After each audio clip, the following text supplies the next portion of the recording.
না কাকিমা, আপনার বিটির বিয়ে হয়ে গেছে মানে চুদুর বুদুর নট খাটতাম। আপনার বিটিকে বলা যায় শ্বশুর বাড়িতে রেশন কার্ডের লেগে অ্যাপ্লাই করতে। স্যার, আমরা সরকারের তরফ থেকে এসেছি, রেশন কার্ডে আপনাকে 2 কেজি মাল বেশি দেওয়া হবে, তাই জন্য সার্ভে করতে এসেছি। ও আচ্ছা, আপনার বাড়িতে কয়জন আছে? বউ ছেলে পিলে 4 জন। আচ্ছা, আপনার বড় সন্তানের নাম কি? কার? স্যার, আপনার বড় সন্তানের নাম? আরে ভাই কার? আরে দাদা, আপনার বড় সন্তানের নাম? আরে দাদা আমার বড় সন্তানের নামই কার? ও, নাম কার?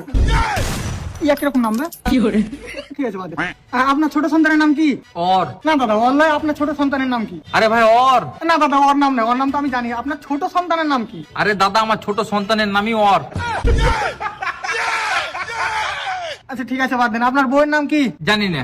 আরে দাদা বলুন না, আপনার বউয়ের নাম কি? বললাম তো জানি না। বলুন না, আপনার বউয়ের নামটা কি? আমার বউয়ের নাম হচ্ছে জানি না বেওয়া। আচ্ছা ঠিক আছে, বাদ দিন। আপনার নামটা কি?